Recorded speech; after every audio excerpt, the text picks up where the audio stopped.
Bine v-am regăsit, doamnelor și domnilor! Sunt Laura Maftei și mă bucur să ne reîntâlnim la o nouă ediție a emisiunii noastre Între două lumi. Astăzi vom continua subiectul pe care l-am început săptămâna trecută, când am discutat despre stilurile de atașament și am vorbit mai precis despre stilul de atașament anxios sau dependent și despre cel evitant. Astăzi vom vorbi despre stilul de atașament dezorganizat și probabil că și despre cel securizant, în măsura în care timpul ne va permite. Alături de mine în studio se află doamna psiholog și psihoterapeut Maria Ștefania Boldea. Bine ați revenit, doamna psiholog! Bine v-am găsit! Așadar, spuneam că suntem în mijlocul acestui subiect, stilul de atașament. Haideți să reluăm cu definiția ce ar fi stilul de atașament. Ne-ați mai explicat și săptămâna trecută, dar să începem în felul acesta, să ne amintim mai bine. Da, are de-a face cu tiparele automate pe care noi le dezvoltăm în relație cu oamenii, în relație cu noi înșine, în relație cu mediul înconjurător, dar și în relație cu Dumnezeu. Pentru că și în relație cu El ne vom comporta conform cu aceste tipare de atașament. Putem așadar să avem o relație cu Dumnezeu specifică felului în care ne construim tiparul relațional? Absolut. Și oamenii se raportează diferit la Dumnezeu, tocmai de aceea? Absolut. Noi în biserică toți arătăm la fel. Și facem parte dintr-o comunitate și credem că dacă toți auzim același mesaj spunându-ni se din față de preot sau de pastor sau de cel care predică din Biblie, credem că și gândim la fel toți și că ne închinăm la fel sau ne raportăm la fel la Dumnezeu. Dar modul în care îl percepem pe Dumnezeu este foarte divers de la un individ la celălalt, în funcție de istoria pe care o are, în funcție de copilăria pe care o are. Chiar dacă auzim toți același mesaj, totuși reacționăm total diferit și cernem mesajul, îl trecem printr-un filtru personal în funcție de felul în care am fost marcați atunci când eram copii. Și același verset din Biblie sună foarte diferit pentru un om față de alt om. Și poate fi un verset despre dragostea lui Dumnezeu și cineva să o simtă cu adevărat și altcineva să spună asta e o poveste. Dumnezeu e supărat pe noi toți și tot ce face toată ziua este să pună la cale cum să ne pedepsească când pe unul, când pe altul. Aceeași predică, aceleași versete, aceeași Biblie și totuși oamenii o percep atât de diferit. Și ce ar trebui să facem încât să ne asigurăm că avem o percepție a relației noastre cu Dumnezeu corectă? Sau că îl înțelegem pe Dumnezeu așa cum este El?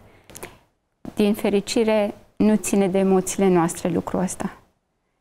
Relația cu Dumnezeu și felul în care ar trebui să ne raportăm la El n-ar trebui să fie în funcție de sentimente, emoții, trăiri personale. Ar trebui să fie în funcție de ceea ce spune cuvântul lui Dumnezeu. Teoria sună bine, în practică lucrurile stau cu totul diferit. Și anume, noi putem să citim, cum spuneam, Biblia, dar și să vedem acolo pasaje în care Dumnezeu ne vorbește despre dragostea Lui față de noi și totuși noi să nu putem simți. Și aș putea să spun că lucrul ăsta, din păcate, este un aspect generalizat în ce îi privește pe creștini. Sunt mulți oameni din diferite denominațiuni, pentru că nu are legătură cu o biserică anume neapărat. are în primul rând de-a face cu felul în care noi am fost crescuți, am fost educați, convingerile pe care le avem, tiparele de gândire, modul în care îl percepem pe Dumnezeu are mare legătură cu felul în care am fost crescuți. Iar dacă am avut un tată absent sau autoritar sau care ne-a abuzat sau care pur și simplu n-a fost disponibil, îl vom percepe și pe Dumnezeu la fel, ca fiind indisponibil, ca fiind un tată care nu are timp pentru noi. Problemele noastre sunt prea mărunte pentru ca El să aibă un interes real în viața noastră și să ne ajute. Chiar dacă citind în Biblie găsim că Dumnezeu este cu totul altfel? Pentru că sentimentele pe care un om le are, de multe ori, au mai mare câștig în planul interior decât lucrurile pe care le înțelegem mental. Cu mintea citim și am înțeles, da, Dumnezeu este dragoste, dar e o înțelegere intelectuală. În sufletul nostru nu este nicio vibrație, nu este nicio trăire referitor la acest adevăr. Este doar un concept teoretic, da, am înțeles cu mintea, pentru că am citit și am văzut că în multe locuri în Biblie spune lucrul ăsta. Dar atât, un lucru abstract, care nu modifică cu nimic trăirea mea, relația mea, raportul meu la Dumnezeu. Raportul rămâne distant, rămâne rece, rămâne în niște tipare religioase, în funcție de comunitatea din care aparținem fiecare, dar nu este viață acolo, nu este bucurie, nu este spontaneitate, nu este o relație minunată, palpitantă, ceva care să fie viu. Nu e ceva viu acolo, e ceva inert, așa ca un lucru fix, bătut în cuie de o religie. Și atunci oamenii se adresează lui Dumnezeu prin intermediul religiei și a obiceiurilor învățate de la cei din jurul lui. Dar nu e nerăbdarea aia de a fi cu Dumnezeu. Nu e bucuria aia de a-i vorbi sau de a auzi pe Dumnezeu vorbindu-i. Nu, e ceva inert. Și din păcate, mulți creștini trăiesc relația cu Dumnezeu ceva de felul ăsta. Îl întreb pe un om, de exemplu, cum îl vezi tu pe Dumnezeu? Spun asta pentru că mai întreb câteodată. Și atunci primul lucru pe care îl primesc ca răspuns, merg la biserică de Crăciun, de Paști și poate încă o dată de 2 ori pe an. Sau am fost la mănăstiri, sau am ținut postul cu tare și cam asta este ceea ce oamenii răspund când vine vorba de Dumnezeu. Întrebarea nu se referea la așa ceva. Întrebarea se referea la trăirea ta, relația ta, cum îl vezi tu, cum îl percepi tu pe Dumnezeu. Dar oamenii sunt obișnuiți să răspundă prin intermediul unor ritualuri pe care le-au făcut sau nu le-au făcut în ultimul timp. Nu are nicio legătură dacă te gândești la întrebare, dar oamenii pur și simplu au o fixație, conform cu religia de care aparțin. Haideți să vedem ce este cu stilul de atașament dezorganizat, prin ce se caracterizează și ce cauze sunt în spatele lui. Da, noi data trecută am vorbit despre stilul de atașament anxios, adică dependent, și despre stilul de atașament evitant. Acum, și am văzut la cele două că au de-a face cu o respingere din partea mamei pe care copiii o percep și răspund diferit la ea, în funcție de felul în care au ei legătura cu mama. Dacă la cele două era vorba de respingere, aici e mult mai mult decât atât. Stilul de atașament dezorganizat sau haotic are de-a face cu traume puternice. Aici părintele nu mai este un părinte care respinge. Aici avem de-a face cu un părinte agresiv, care își traumatizează copilul. Poate că nu o face în mod voit, poate că el însuși este traumatizat și nu știe cum să gestioneze teroarea sau panica sau neliniștea pe care o simte. Și atunci o transmite copilului inevitabil.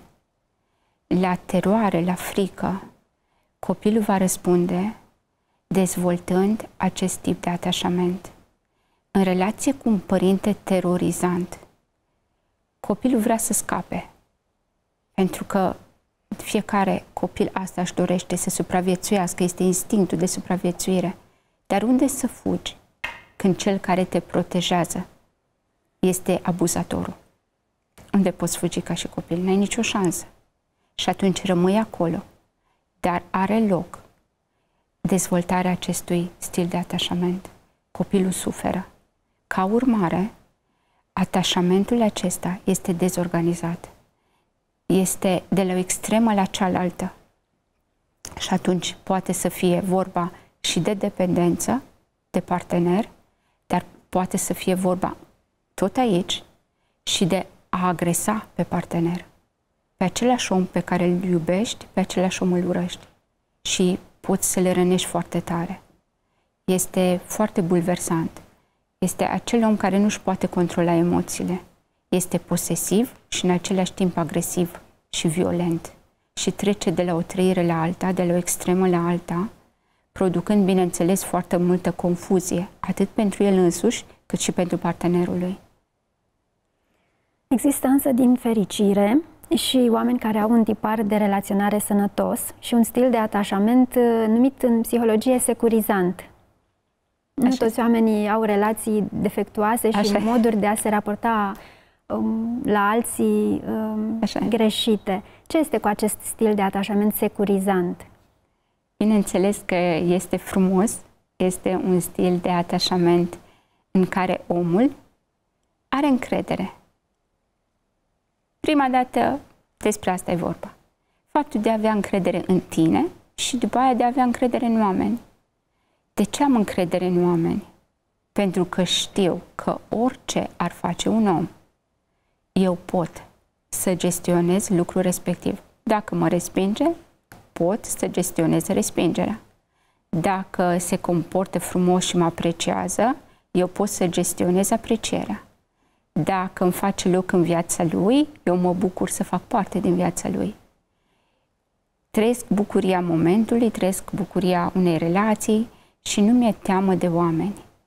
Asta înseamnă acest stil de atașament securizant. Mă simt în siguranță și singur și între oameni. Și cu un partener și fără un partener. Mă simt în siguranță în orice situație aș fi, în orice context și am libertatea de a vorbi despre ceea ce simt, despre ceea ce trăiește în mine, despre ceea ce mă reprezintă, fără să-mi fie frică că cineva ar putea într-o zi să folosească lucrurile alea împotriva mea. Poate o va face, dar în momentul ăla eu pot gestiona lucrul respectiv fără probleme. Și cum? Cum o fac? În momentul în care am încredere în mine, atunci știu că eu pot să iert, știu că pot ierta omul care mi-a greșit, știu că mă pot ierta pe mine dacă am greșit eu, știu că pot să învăț din situația prin care am trecut și știu că pot, în relație cu ceilalți, să am o relație de încredere, fără să trebuiască să mă apăr de oameni sau să mă agăț de oameni, fără să trebuiască să-i persecut pe ceilalți și să intru în rolul de agresor sau în rolul de victimă.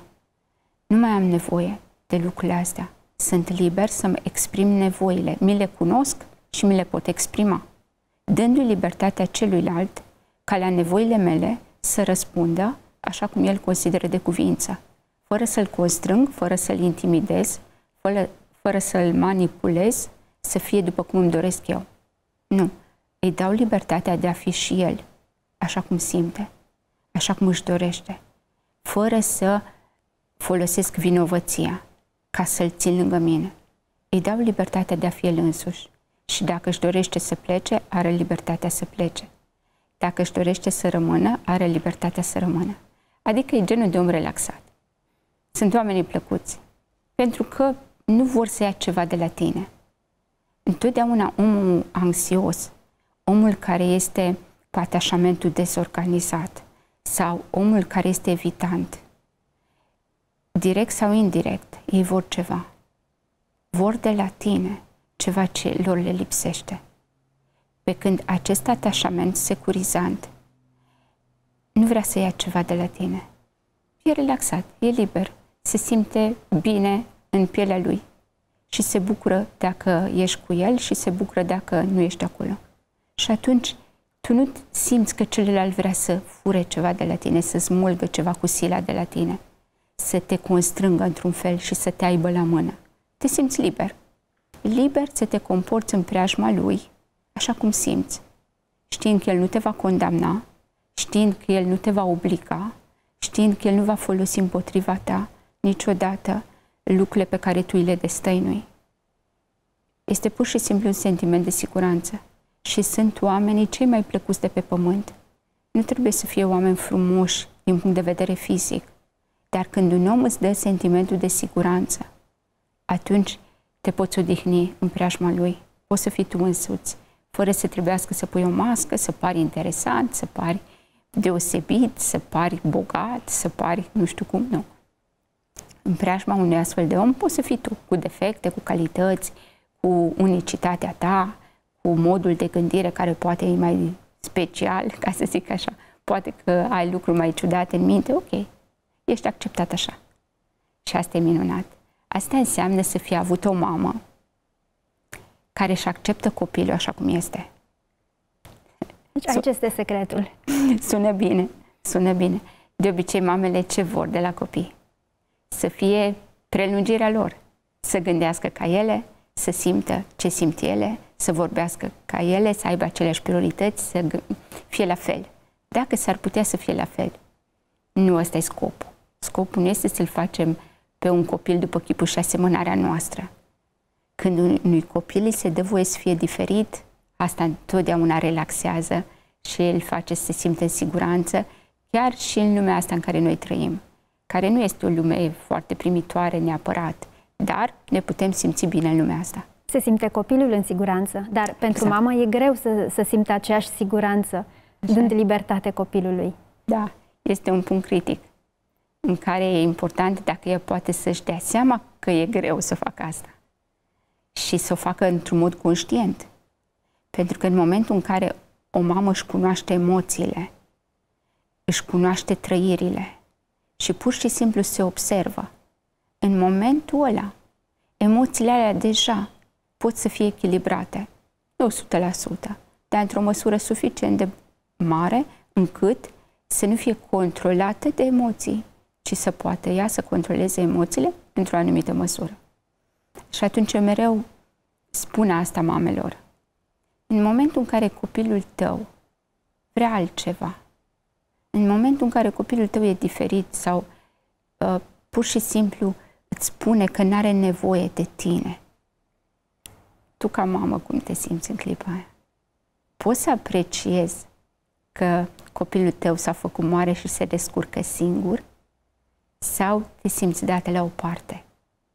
Și zilele astea vorbeam cu o mamă care îmi spunea că are un copil adolescent și că ea îi pregătește masa, ea îi aranjează hainele pentru a doua zi, ea îi șterge încălțămintea și o pregătește acolo, ea îl trezește, face toate lucrurile pentru copilul ei, are grijă să facă tot ceea ce trebuie copilului, face temele.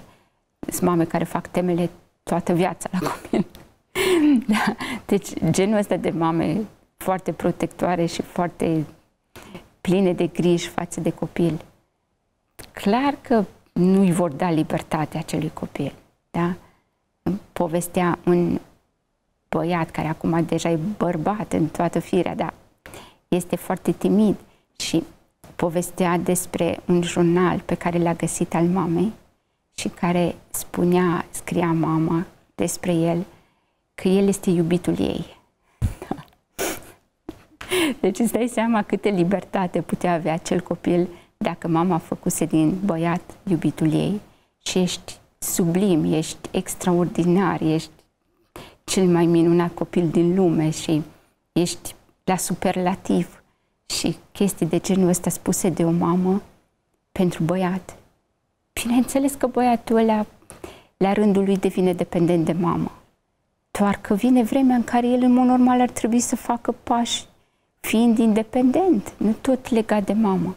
Și atunci ajunge la 30 de ani și nu ia nicio decizie fără să se sfătuiască cu mama, indiferent că este acasă sau că e plecat de acasă. Pentru că poate să fie în altă țară și să o sune pe mamă în fiecare zi și să o întrebe orice lucru. Și se simțea rău într-o noapte și la miezul nopții o sună pe mama și spune că el nu se simte bine.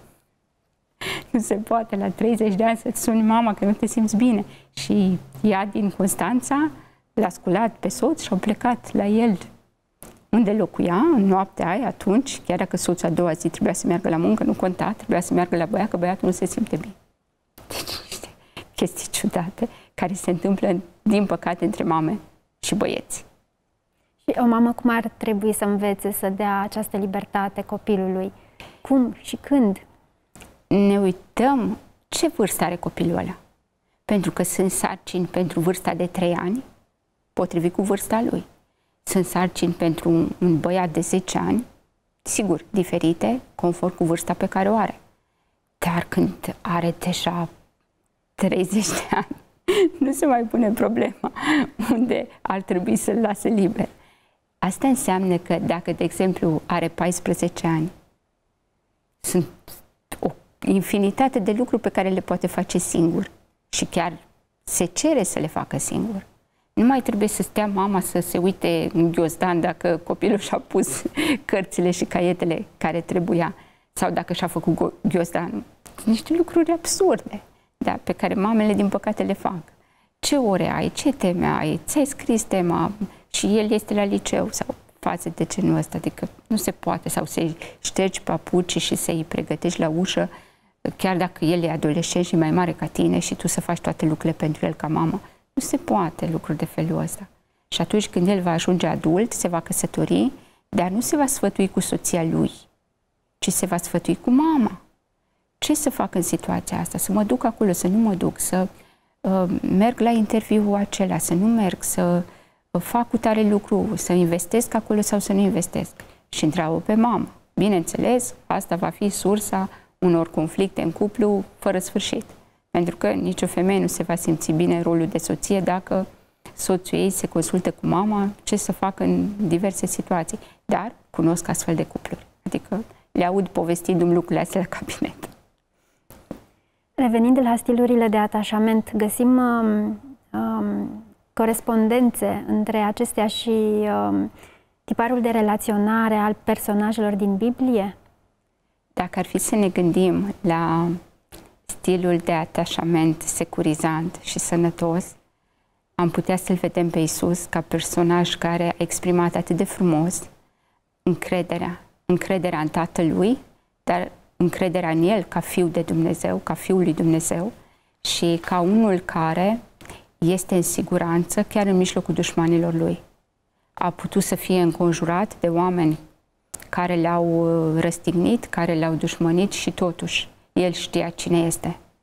Și indiferent de împrejurările în care s-a aflat, El a putut să fie vertical, să fie ferm când situația o cerea și să fie blând atunci când situațiile o cereau. Putea să fie blând cu cei răniți, cu cei care suferă și să îi mângâie, să îi sprijine, să îi ajute, fără să fie copleșit de suferința lor. E bună specificația asta, da? Deci nu era salvatorul ăla patologic care era terminat după o zi de stat între oameni. Și cu toate că vedea nevoile oamenilor și venea în întâmpinarea acestor nevoi, totuși el nu se împovăra cu nevoile altora și era liber și era Fiul de Dumnezeu și era om în același timp. Și putea să aibă timpul lui în care să se retragă și în care să stea cu Tatăl, dincolo de toate mulțimile de oameni. Și atunci putem vedea la el un echilibru perfect. Era între oameni și totuși avea timpul lui de singurătate, în care se retrăgea și stătea în intimitate cu Tatăl. Putea să fie ferm atunci când fariseii îl provocau și vroiau să îl tragă într-o cursă și să îl aibă la mână cu tot felul de lucruri. Putea să fie foarte ferm și să le vorbească fără nicio teamă și fără nicio reținere despre intențiile lor. N-a manipulat, n-a intimidat niciodată, n-a fost cel care să calce în picioare drepturile celuilalt. Putem vedea în el personajul perfect, care s-a raportat fără teamă în orice situație a fost și a putut să își exprime emoțiile și atunci când avea nevoie ca ucenicii să se roage împreună cu el, a putut să spună, sufletul meu este neliniștit acum. Haideți să ne rugăm împreună. Ucenicii aveau altceva de făcut, bineînțeles, tipic nouă oamenilor, dar a putut să vorbească despre emoțiile lui, a putut să plângă, a putut să fie om și să-și exprime emoțiile, fără să-i fie teamă să plângă. Dar se spune că bărbații nu plâng. Bineînțeles că nu e adevărat. Iisus a plâns. Deci se vede că lucrul ăsta e un mit. În realitate, noi oamenii plângem și e corect lucrul ăsta, e sănătos să plângem atunci când situația o cere. Iisus a putut să fie așa. A putut să fie exemplu de ceea ce înseamnă un atașament securizant. Și acest atașament securizant, el l-a primit, în primul rând, de la relația cu Tatăl. Și atunci înseamnă că, pe lângă partea psihologică, și anume a ne vindeca de tiparul pe care l-am moștenit din relație cu mama și cu tata, e important să ne vindecăm și din punct de vedere spiritual, de concepții greșite, de blocaje, de tot felul de credințe pe care le-am dezvoltat, ca să putem, în relație cu oamenii, cu noi înșine și cu Dumnezeu, să avem un stil de atașament securizant, în care să știm că suntem în siguranță. Mă gândesc acum la ucenicii care au murit, unii răstigniți, alții arși pe rug. Ei nu se simțeau victime, nu se simțeau neajutorați, nu se simțeau părăsiți, aveau acest atașament securizant în relație cu Tatăl.